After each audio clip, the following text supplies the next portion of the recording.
Camada 8.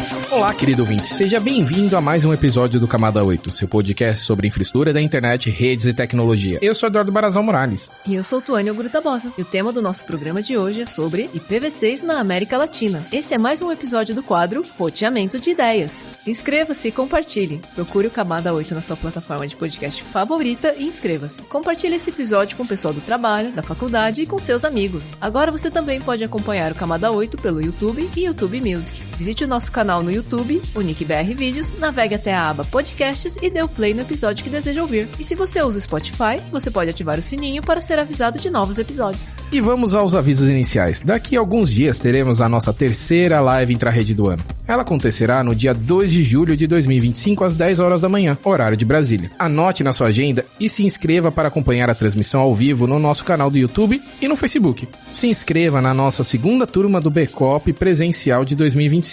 A turma vai acontecer de 28 de julho a 1 de agosto de 2025, em Rio Branco, no Acre. As inscrições vão até dia 6 de julho de 2025, então não percam. E para você que nos ouve da região de Foz do Iguaçu, do Paraná, no dia 11 de julho de 2025 estaremos realizando o nosso evento do ConectaNet, então anota na agenda também. O convidado de hoje é o Wesley Correia, CEO e fundador da Telecom Consultoria, Treinamentos e Serviços, então toca a vinheta e vamos para a entrevista. Roteamento de ideias.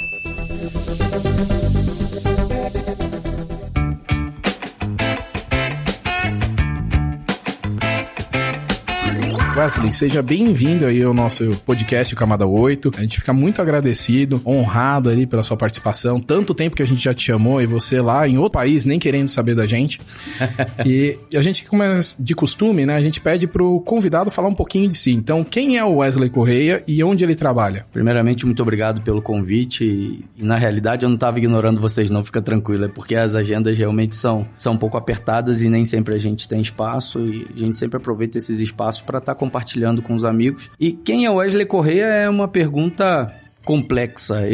Às vezes eu sinto dificuldade de me identificar, né? Mas o Wesley Correia é um brasileiro nascido no Rio de Janeiro, que há quase 7 anos atrás decidiu se mudar pro Paraguai. Eu trabalho com a área de engenharia de rede já há mais de 20 anos. Comecei na internet de escada, instalando placas de fax modem em computadores de clientes residenciais, e passei pelo rádio, passei pela fibra, instalações de Linux e tudo, praticamente tudo concernente a redes, telecomunicações, provedor de internet, eu passei. E também tive uma academia de treinamentos no Brasil. E atualmente eu moro no Paraguai e atendo a América Latina com treinamento, com consultoria, com software para provedor, sempre focado em oferecer e levar melhores práticas, levar conhecimento para provedores de acesso. Então eu acho que o Wesley Correia pode ser resumido em um apaixonado pelas redes, tecnologia, aviação e que tem o maior prazer do mundo de ensinar pessoas, de fazer com que as pessoas aprendam e possam evoluir por meio do conhecimento. Sem falar também que você é um grande defensor do IPv6, né? Já fui chamado até de terrorista. Terrorista do IPv6? Pelo amor de Deus. Mas então, voltando aí para o IPv6, até a gente quer saber um pouquinho, porque agora você está com uma experiência internacional, que você vive aí com um jatinho voando para toda a América Latina aí, disseminando a palavra do IPv6, né? Então a gente quer saber um pouquinho da sua experiência do IPv6 na América Latina, nesses outros países, até porque você já conhece muito do Brasil, como você falou que tinha uma empresa, né, de educação aqui no Brasil, né, falando de IPv6, e aí você decidiu entrar em novos horizontes na América Latina. Na sua experiência, qual é o estado atual da implantação do IPv6 na América Latina? Olha, a América Latina hoje ela está muito avançada na implantação do IPv6. Eu posso te contar mais ou menos a realidade de 5, 6 anos atrás, que foi quando eu me mudei para um país da América Latina. A realidade era bem diferente. Pouquíssimos países tinham IPv6 implementado. O nível, a penetração, o IPv6 no usuário era muito precário. Foi um trabalho longo, não só meu, principalmente das entidades da região, como o LACNIC, de educação. E hoje a gente já vê que realmente muitos países já até ultrapassaram a barreira de 50% de adoção de IPv6. E quando a gente fala de adoção, é realmente do IPv6 no dispositivo do usuário, que o usuário esteja usando o IPv6 e não apenas um anúncio BGP na tabela global para representar que o provedor já tem esse IPv6 implantado. Então a realidade hoje ela está bem diferente comparando com anos anteriores. Mas 50% em alguns países, né? Alguns países, exatamente. Outros ainda estão um pouquinho mais para baixo? Sim. Nós temos países aí que estão ali chegando na casa dos 10% e os mais otimistas abaixo dos 50% estão ali entre 30% e 35%. Vamos chutar vamos lá, né, Tony? Vamos chutar tipo Suriname? Ui, não. Goiânia? Estão abaixo dos 10. e é interessante esses países porque são países pequenos e geralmente os países pequenos eles têm uma facilidade maior porque o percentual é baseado em percentual de usuários de internet. Então, você pega um país, por exemplo, como o Paraguai, que tem 8 milhões de habitantes, como o Uruguai, que tem 6 milhões, um pouco mais, um pouco menos do que 6 milhões de habitantes, é fácil para países pequenos assim passarem a barreira dos 50%. Difícil é para o Brasil com 210 milhões de habitantes, difícil é para o México, para a Argentina, mas ainda assim são países que têm feito um esforço muito grande. E você pode destacar alguns cases pra gente de alguns países que você acha que fizeram uma boa implantação, teve uma boa... Posso sim.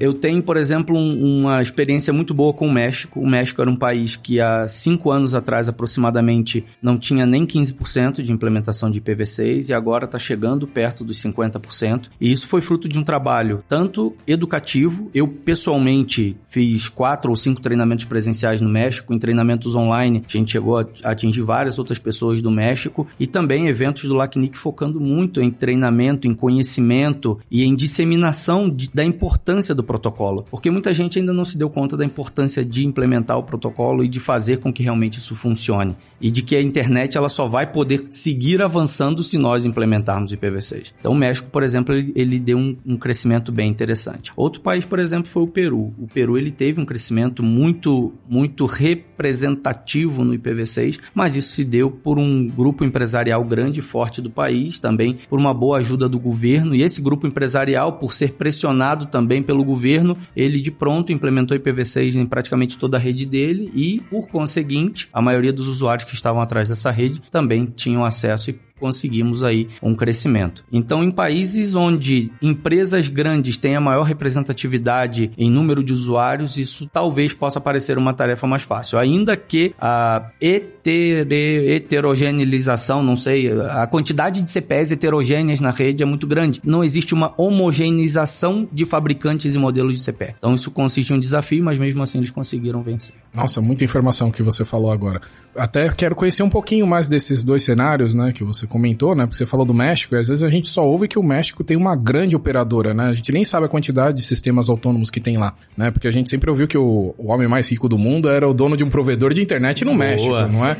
Então parecia que, tipo, mover o IPv6 no México é só mexer um provedor. Como que é a rede do México, que você tem aí de noção? Opa, isso aí mudou e mudou muito, tá? Essa operadora, que era uma das maiores operadoras, chegou a ser a maior operadora do México, e não só do México, como da América Latina também, a maioria dos países da América Latina tem presença dessa operadora ou de operadoras que são filiadas a ela. Essa empresa, ela perdeu muito espaço para provedores regionais, muito mesmo. O México, ele começou com uma onda de provedores de internet via rádio, provedores de polvo, que começaram revendendo os serviços dessa grande operadora, ou seja, a pessoa ia lá e contratava 2, 3, 5 linhas, fazia um balanceamento e montava um provedor de internet. Essa foi a realidade que eu encontrei no México. Eu encontrei uma realidade de provedores com 5, 10 mil usuários ainda balanceando linhas dessa operadora. E esses provedores, eles começaram a ter a noção da realidade e da seriedade que é você operar uma rede. Porque nós não estamos mais tratando a internet como uma diversão ou como permitir que a pessoa possa jogar online ou como isso, apesar de que hoje a onda dos esportes online, ela move muita coisa, né? Mas a internet, ela tem uma relevância na área da saúde, na área da educação, na área da segurança pública. Então, quando esses provedores, eles se deram conta de que precisavam ser um sistema autônomo, precisavam ter recursos de numeração, eles começaram a ir atrás da informação e começaram a se adequar a essa realidade. E com isso, hoje eu posso dizer para vocês que o cenário deles é bem parecido com o do Brasil, somado a quantidade de provedores regionais, de usuários de provedores regionais, praticamente empata com a das grandes. Eu mesmo tenho clientes e amigos lá que têm mais de 50 mil usuários. Interessante. E a questão do Peru? O Peru, você falou que é um grande grupo empresarial também, assim, tem poucos provedores ou também está crescendo? Então, comparando o Peru com o México, o Peru, por exemplo, é o México de 2, 3 anos atrás. E não levem a mal a comparação, tá? É só para efeitos estatísticos. O Peru também tem muitos provedores regionais, pequenos, mas o Peru, ele enfrenta uma dificuldade econômica muito grande. Enquanto o México, ele tem uma facilidade econômica maior, o salário mínimo é maior, logo geral, o cliente ele tem um poder aquisitivo maior para pagar por um plano de internet. Isso reflete no poder de investimento de uma operadora, de um provedor de internet. No Peru, o salário mínimo é muito baixo, é um dos mais baixos da região. Então, isso resulta com que o usuário final ele não tenha tanto poder aquisitivo para pagar por um plano de internet e logo o provedor acha que pagar uma membresia anual de $1.000, $1.000 e poucos por LACNIC é um custo absurdamente caro. Então, graças a esse grande provedor, e não é do mesmo grupo empresarial do México, é de um outro grupo empresarial, foi possível com que o Peru crescesse. Mas ainda assim, nós vemos que existem provedores que são disruptivos e querem fazer diferença. Você comentou da diferença, né, de equipamentos. Você pode explicar um pouquinho mais por que é difícil você implementar o IPv6 nesses casos? Claro que sim. Quando você tem um parque de equipamentos que é homogêneo, do mesmo fabricante, é muito mais fácil você conseguir uma atualização de firmware com o fabricante para esses equipamentos que suportem o IPv6 e talvez conseguir até um script, um sistema que padronize isso, talvez por TR-069 ou por alguma outra técnica de configuração. Então, com um estalar de dedos ou um virar de chave, você consegue implementar o IPv6 em toda uma rede. Agora, quando você tem muitas CPEs de fabricantes diferentes, de chipsets diferentes, de modelos diferentes, versões diferentes, isso se torna uma tarefa muito mais difícil e, na maioria dos casos, uma tarefa manual. E aí eu cito mais uma vez uma dificuldade que nós temos ali nos países da América Latina, é que isso, infelizmente, virou até um jargão, né? Que a América Latina acabou sendo o lixão tecnológico de outros países. Então, tudo que é equipamento que já serviu para várias utilidades em países de primeiro mundo vem para as nossas mãos como um equipamento refurbished, um equipamento remanufaturado, e esse equipamento ele vem a muito baixo. Então, quando nós falamos de países que têm dificuldades econômicas, de países onde o salário mínimo é uma dificuldade para que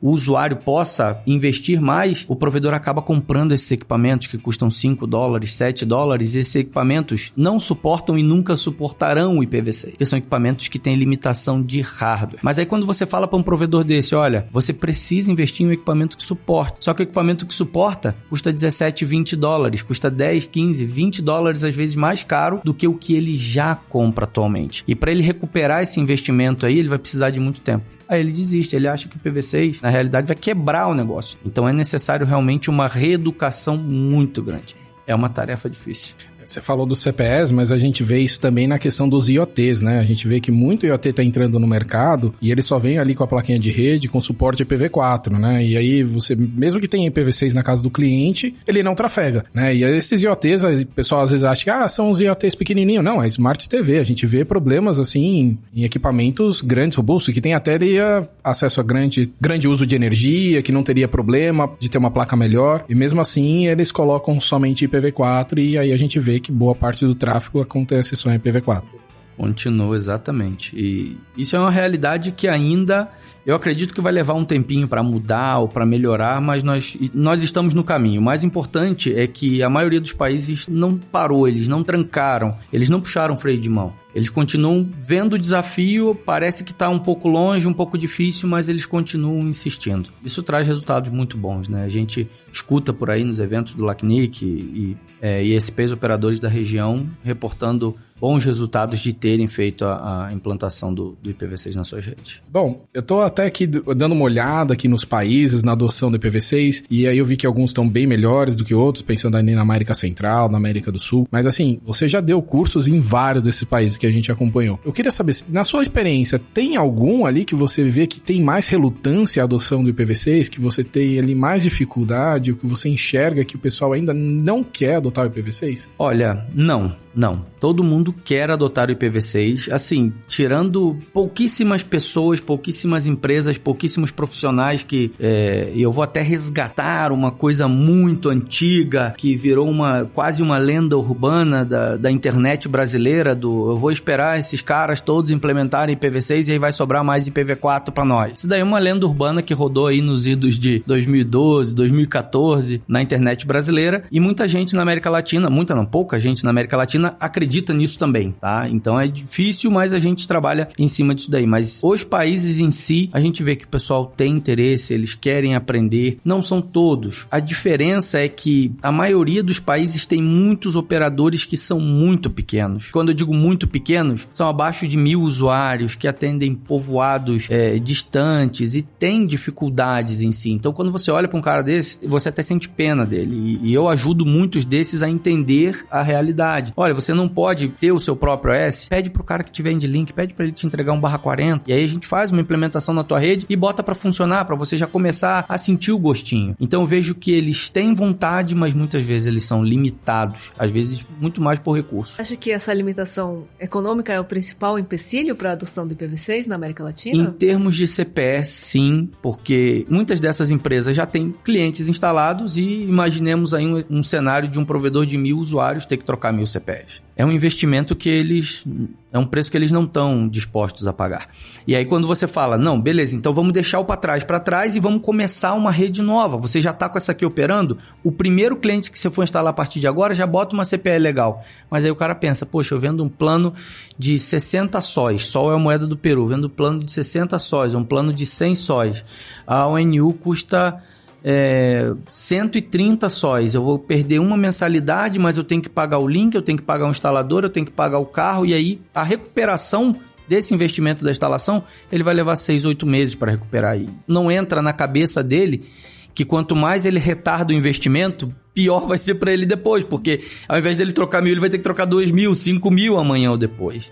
Mas é uma tarefa educativa realmente. Mas esses provedores não estão sofrendo com a falta de endereço IPv4, fazendo duplo NAT, triplo NAT? Como que tá o resto da América Latina? Eles não estão tendo que comprar equipamentos caros, como para, por exemplo, CGNAT, ou eles fazem alguma gambiarrinha ali? Rapaz, olha, se eu contar, não dá nem para acreditar. Tem provedores aí na América Latina, no Peru, no Equador, na Colômbia, Guatemala, que os caras têm 3, 4 mil usuários e eles têm um IP público. Eu falo para eles, não caiu em blacklist ainda? Não. Você não tem problema de lentidão? Não. Só que eles não entendem o que é o problema de lentidão. Eles não entendem que se eles tivessem a quantidade de endereços disponível para atender aquela quantidade de usuário, a rede deles iria performar mais. Aí eu vou lá e mostro, por exemplo, a tabela contract do NAT deles e mostro aqui, ó, você tá com 65.536 portas utilizadas nesse único IP e você tá com mais 300 conexões em waiting, esperando liberar uma porta. Eu falei, isso aqui é lentidão que tá acontecendo lá no seu cliente. E aí quando você perguntou de equipamento de CGNAT, não, eles vão lá e fazem um NAT de tudo para um IP e acabou, entendeu? Então, esse é um trabalho muito grande que nós temos, de conscientizar que, olha, não, beleza, pede pelo menos um pouquinho mais de IP pro seu provedor pra gente organizar isso daí, pra gente começar a implementar o IPv6. E quando a pessoa dá o braço a torcer, quando o provedor dá o braço a torcer, ele vê que realmente faz uma diferença muito grande. Ele fala assim, gente, eu não sabia que a minha rede estava travada. E alguns deles presenciam redução de consumo, porque quando a gente tem um enfileiramento de pacotes, a gente tem um aumento de consumo. Quando a sua rede está fluida e os pacotes vão embora, a gente não tem engarrafamento. Cadê o engarrafamento? Não tem engarrafamento, vai todo mundo embora, baixa o consumo. E aí o cara fala assim, caramba, eu tô contratando link à toa esse tempo todo, se eu tivesse feito isso, eu estaria economizando aí 200, 300 mega. E é a realidade de quem dá o braço a torcer.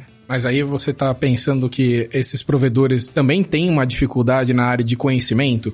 Tem. Por exemplo, eles eram de outros setores, aí de repente eles viram uma oportunidade no mundo da internet, aí decidiu abrir o provedor, não tinha muito conhecimento, viu um videozinho no YouTube e tá vivendo naquilo e às vezes demora muito para conseguir um conhecimento mais técnico. Você desbloqueou aí uma informação muito importante. Eu arrisco a dizer que, com exceção da Argentina, tá? Com exceção da Argentina, com exceção talvez do Paraguai, os países desse eixo para cima, e também com exceção do México, todos não, 80 a 90% dos provedores pequenos vieram de operações de TV a cabo. Eles eram vendedores de rede de TV a cabo, os chamados cableiros, tinham empresas de TV a cabo, viram a possibilidade de oferecer internet, porque eles já tinham uma rede de fibra ótica na cidade para levar o sinal de cabo deles, e foram lá e simplesmente compraram os equipamentos, assistiram 2 vídeos, ou então a própria empresa que vendia para ele, a OLT, o Microtik, não, eu programo aqui para você, e vai lá, copia, cola uma regrinha do super básico possível, só para botar para funcionar, e o cara começar a ganhar dinheiro, instalar cliente, ele fica feliz, porque ele tá ganhando dinheiro, ele acha que aquilo ali é o suficiente. E eu já peguei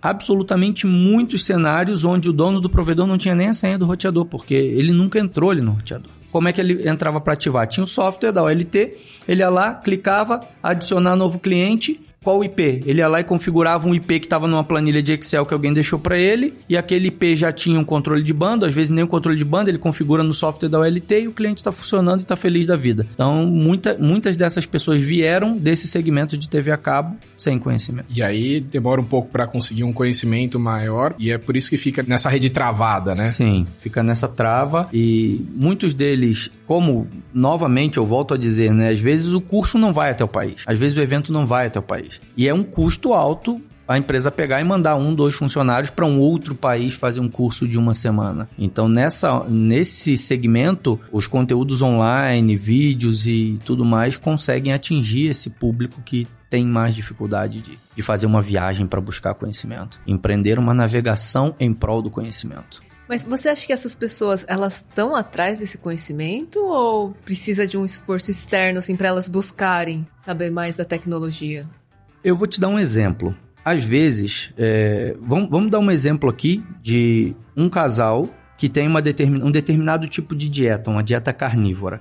Eles têm essa dieta carnívora, sempre tiveram essa dieta carnívora, eles têm um filho. E o filho também tem essa dieta carnívora porque ele aprendeu dos pais a ter essa dieta carnívora. E ele vai levar isso ali para frente pro neto, pro bisneto, pro tataraneto. Se alguém disser para ele que a dieta carnívora dele faz mal, ele vai ficar pensando, mas como é que eu nunca soube disso? Porque o que eu aprendi de cima foi uma coisa. Se ele tiver o senso crítico de procurar saber se o que aquela pessoa está falando é verdade ou não, aí ele pode mudar o padrão de comportamento. Então, em todos esses casos, sim, necessita de uma influência externa para que a pessoa veja que não, olha, eu tô parado no tempo, alguma coisa aconteceu enquanto eu estava sonolento e eu preciso correr atrás disso daí para poder mudar o meu padrão de comportamento. E não estou julgando a dieta carnívora, tá, gente? Pelo amor de Deus. Mas aí você falando do incentivo, né, que a Tuane comentou, né, dela correr atrás, às vezes a gente ouve que deveria ter um incentivo governamental, né, que é tipo forçar a pessoa a fazer tal coisa. Nos outros países tem alguma coisa governamental? Sim, temos o caso, por exemplo, da Colômbia. A Colômbia desenvolveu um plano governamental de implementação de IPv6, vamos chamar assim, vai. E nesse plano eles convidaram vários referentes de rede, inclusive eu participei de algumas reuniões do governo da Colômbia, do Ministério de Telecomunicações, para desenvolver um documento onde, nesse documento, tinham algumas diretrizes sobre a implementação do IPv6. A partir daí, o governo em si começou a implementar IPv6 em alguns órgãos e o governo exigiu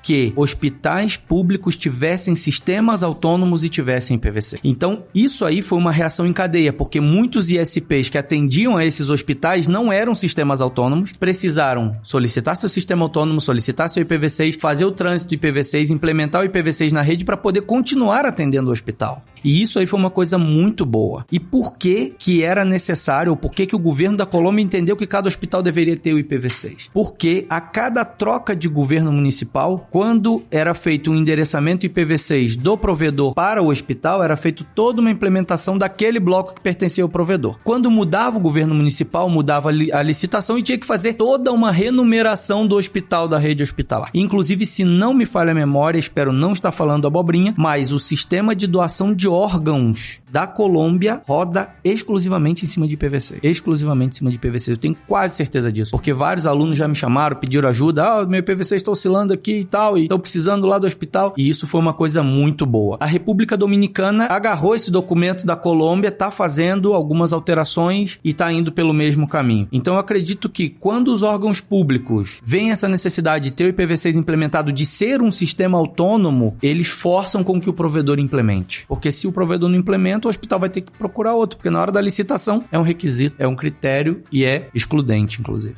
Força mesmo, até porque não tem mais IPv4, e se você se torna um sistema autônomo agora, você tem que ganhar um bloco IPv6 e esperar o IPv4, né? Exato. Então ele já tem o IPv6 para operar, né? Exatamente. Não tem outra saída nesse caso.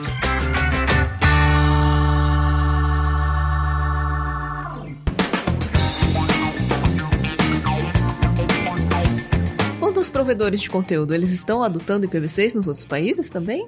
Sim, inclusive é um pré-requisito para a maioria dos provedores de conteúdo quando um ISP vai estabelecer uma sessão bilateral num ponto de troca de tráfego, vai fazer um peering, sim, precisa ter IPv6 porque o conteúdo é prioritariamente entregue em IPv6. No caso dos servidores CDN, o cache fill é feito prioritariamente em IPv6 e também no caso de sites que são muito acessados, principalmente esses sites eles estão hospedados em plataformas e infraestruturas de hospedagem boas, esses sites já estão em IPv6. O que a gente ainda sente falta é que alguns governos têm os seus sites principais ali, Ministério da Fazenda, Ministério de Telecomunicações, disso, daquilo, ainda está sem IPv6. Mas sites de notícias, site de conteúdo aleatório, a maioria deles já estão em IPv6 porque esses sites eles precisam de alta disponibilidade e o provedor de hospedagem já oferece, já tem oferecido. Isso é uma coisa até muito boa. As últimas experiências que eu tive com hospedagem, quando você contrata, ela já vem com IPv6 ativo. Isso é muito bom.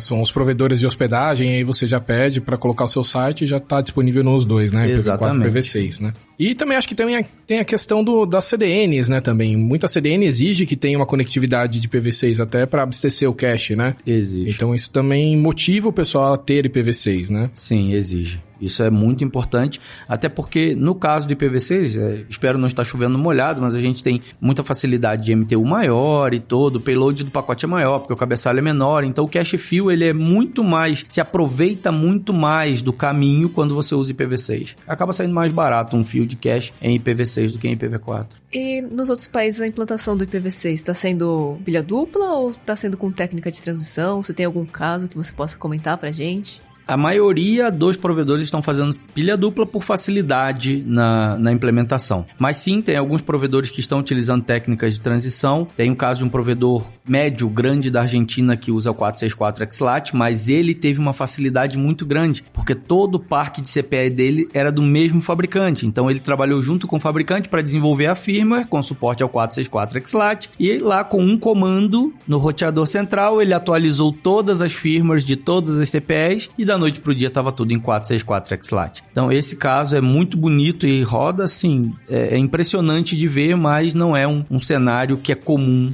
em todos os lados. É muito mais comum ver pilha dupla e o CGNAT lá segurando, suportando IPv4 lá como uma ponte prestes a tombar. Eu acho que é importante você falar isso e a gente explanar pro nosso ouvinte, né? Que essa técnica que você falou do 464 XLAT não é pra, já vamos implantar o IPv6 de maneira rápida, né? Você tá dando a sobrevida no IPv4, né? Exatamente. Então ele tá com problema de IPv4, ele tá trabalhando com o IPv6 nativo, com todo mundo, mas pra dar essa sobrevida por falta de endereços, ele tá aplicando uma técnica de transição. E que é a técnica que mais otimiza o uso de IPv4, porque você força tudo que é em IPv6 a realmente sair em IPv6, e só o que não tem IPv6 ele faz ali um NAT em IPv4. Então, no meu ponto de vista, é a melhor técnica de transição que existe. É uma pena que nós não tenhamos tantas CPEs assim, ou quase nenhuma disponível para fazer essa migração. Lembrando ali que essa técnica é uma dupla tradução, né? Você está fazendo uma tradução dentro da casa do cliente, no CPE, e uma tradução fora, que é lá no provedor. Lá no PELAT. No PELAT, é o CELAT e o PELAT, né? Que a gente chama, né? Que é o de cliente e o de provedor. Mas aí a tradução que a gente está comentando aqui dessa técnica é do IPv4 que está lá dentro da casa do cliente privado, que ele vai traduzir tudo para um pacotinho IPv6, vai trafegar dentro do provedor todo em IPv6, para depois ele ser traduzido para um IPv4, um pacotinho IPv4, com IPv4 público para trafegar na internet que a gente chama legada, né? Para o IPv4. Internet velha, né? É isso aí. Essa técnica de transição é uma técnica muito interessante porque ela mantém o núcleo da rede simples com apenas um protocolo trafegando ali. Porque desde a central do provedor até o assinante é puro IPv6. Então o pacote que trafega ali para a rede é um pacote IPv6. Ele deixa de ser IPv6 quando ele chega lá no core do provedor e passa pelo NAT para poder ir para a rede legada. Então, voltando um pouco para a questão da implantação do IPv6, né? Existe algum provedor que, depois que implantou o IPv6, resolveu tirar o IPv4? Está funcionando 100% IPv6? Você conhece algum caso assim? Ou alguém que tem a pretensão? Olha... Não, pretensão todos têm. Vamos lá. Vamos falar sério. Devagar com isso daí. Mas o que eu vejo é que muitos deles estão focados em aumentar cada vez mais a quantidade de tráfego em IPv6 Porque quanto mais tráfego em IPv6, menos tráfego em IPv4, menos consumo de caixa de CGNAT, menos necessidade de fazer upgrade, menos necessidade de comprar mais blocos. Agora, dizer quando essa gente pensa em desligar o IPv4 é difícil. O que eu vejo sim, e que o pessoal sempre vibra comigo e fala, professor, tô aqui no escritório, já tem 5 dias que o IPv4 tá desligado aqui no escritório aqui e o pessoal ainda não se deu conta. Por quê? Porque o sistema interno dele roda em IPv6, o sistema administrativo roda em IPv6, o e-mail roda em IPv6, tudo que o pessoal precisa usar ali, basicamente, roda em IPv6. E eu vejo que isso daí é um passo. Quando a pessoa ela tá assim, sempre ansiosa de ver o quanto de tráfego de IPv6 está crescendo na rede dela, o quanto de novos destinos ela consegue alcançar, ela está remando contra a maré em prol de uma internet 100% IPv6. E eu espero que cada vez mais pessoas tenham essa sensibilidade, porque, inclusive, uma das colocações que eu fiz em um evento passado foi que, em um dado momento, algumas empresas elas entram num sentido de letargia e elas esquecem de ativar IPv6 no POP novo. Vou ativar uma cidade nova, ativa tal, bota tudo para funcionar, começa a instalar cliente e, caramba, esqueci do IPv6. Não pode esquecer. O IPv6 tem que ser o primeiro a ser ativado. Depois você ativa o IPv4. Ativa o IPv6, bota pra funcionar, faz os testes. Não, agora nós vamos ativar o IPv4. Mas eu vejo que o pessoal tá seguindo nessa linha de um dia poder desligar, poder desvirar a chave ali, pum. Começando apaga. por dentro pra fora. Exatamente.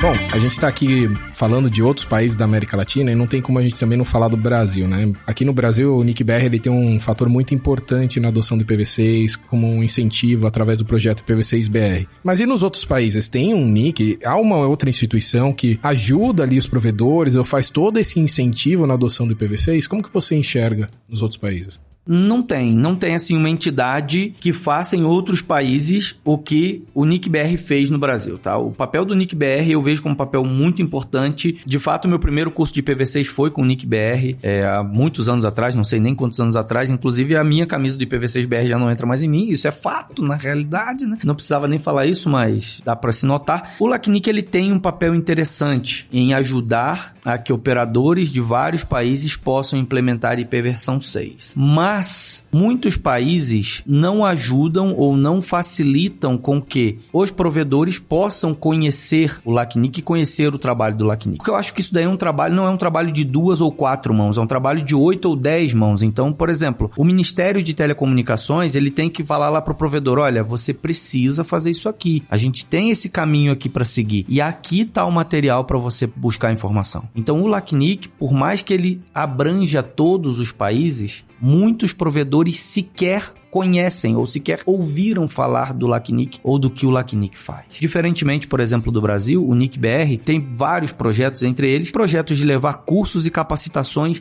às principais capitais do país. E quando não é na capital, leva em cidades satélites, cidades importantes. As associações trazem os provedores para conhecer isso. A Anatel tá ali em cima, então nós temos vários atores que no final convergem para um objetivo em comum. Então nós temos essa dificuldade dos países. Muitos provedores sequer sabem de onde vem o IP. Essa é a dificuldade. E lembrar que o Brasil tem tamanho continental, né? A gente faz todo esse trabalho, mas a gente é gigantesco e por isso que não chegamos aí ao 100%, né? Para quem não sabe, em quantidade de sistemas autônomos, o Brasil representa a mesma quantidade que todos os demais países da América Latina juntos, somados, para ter uma ideia da dimensão do negócio. E para quem quer começar a implantação do IPv6 do zero, qual seria o passo a passo?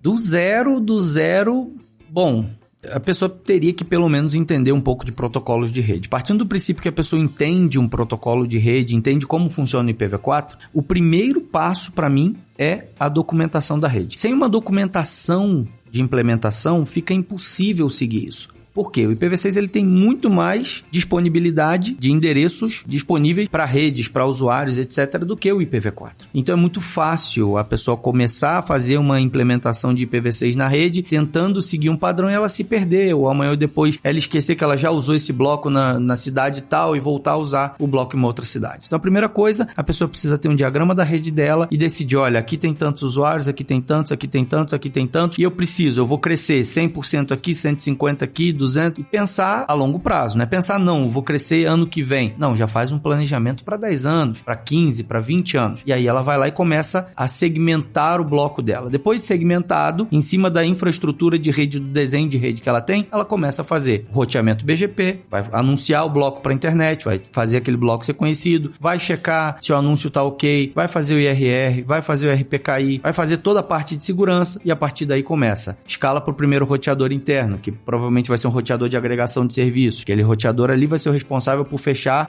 roteamento interno, IGP, seja OSPF, EIGRP, ASIS, RIP. Tem sabores para todo mundo, tá? Tem gente...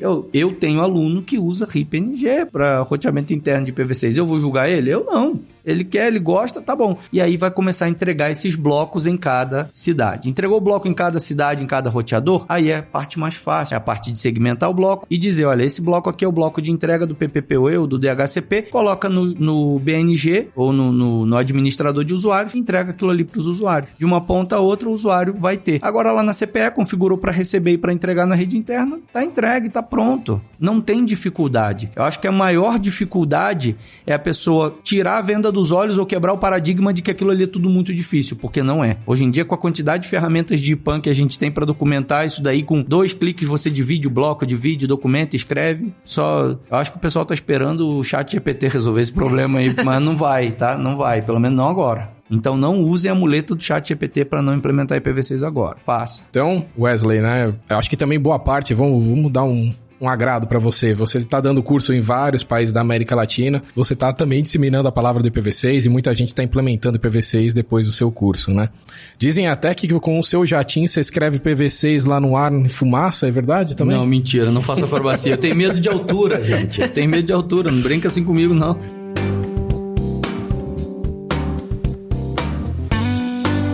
Bom, mas o episódio tá muito bom, a conversa tá muito boa, mas a gente precisa chegar no final do nosso episódio. Wesley, quer deixar um último comentário? O que você espera, o que você sonha pro futuro aí do IPv6 aí? Eu já sonhei muita coisa pro futuro do IPv6 e eu já precisei mudar muitos meus sonhos, porque eu sonhava 10 anos atrás que em 10 anos o IPv6 seria o protocolo dominante da internet. Mas uma coisa que eu tenho bem fixa na minha mente é que nós nunca devemos deixar de sonhar, principalmente com o avanço da internet. Porque a internet hoje, ela é uma ferramenta que propicia com que pessoas possam trabalhar, com que pessoas possam ter acesso a tratamentos de saúde, com que pessoas possam estudar. E isso só poderá ser possível para os nossos filhos, netos e bisnetos se nós implementarmos o IPv6. Não é facultativo, não é. Tem gente que acha que pode levar o IPv4 até... Não pode, não pode. É uma questão social. Eu saio da técnica aqui, eu entro numa questão social. É uma questão que, por exemplo, nós podemos estar deixando de prender um criminoso por um crime que possa ser até contra um filho ou um neto nosso por pura irresponsabilidade de postergar a implementação do IPv6. Então, o IPv6, mais do que fazer a internet seguir funcionando, ele vai fazer a nossa sociedade conectada seguir funcionando.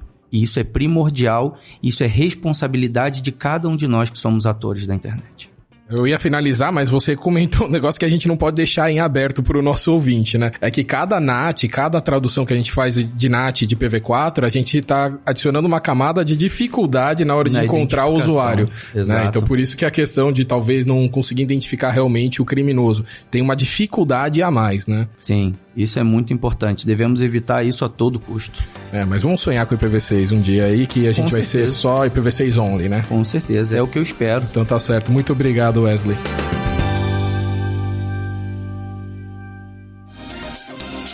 E vamos para os nossos últimos avisos. Estão abertas as inscrições para as turmas de 2025 do nosso curso de Boas Práticas Operacionais para Sistemas Autônomos, o BCOP, tanto nas versões EAD quanto nas presenciais. E lembrando também que as inscrições estão abertas para o nosso novo curso de formação básica de ISPs, do programa AceleraNet. Então não perca. Para ficar por dentro da nossa agenda completa de cursos e eventos, acesse septro.br/cursos-eventos. Sugestão de temas, dúvidas, elogios e críticas construtivas, mande um e-mail para cursoseptro@nic.br. Inscreva-se na sua plataforma de áudio preferida e lembre-se de ativar as notificações. Para não perder nenhum conteúdo importante, siga as nossas redes sociais. Vocês nos encontram no X, o antigo Twitter, como @comuniquebr, no Facebook, LinkedIn, Instagram e Telegram, nós somos @NickBR, e no YouTube é só procurar por NickBR Vídeos. Esperamos que você tenha gostado do episódio e qualquer problema é culpa da camada 8. Até mais! Até! Essa é mais uma das iniciativas proporcionadas pelo registro de domínios.br, registre o seu.br.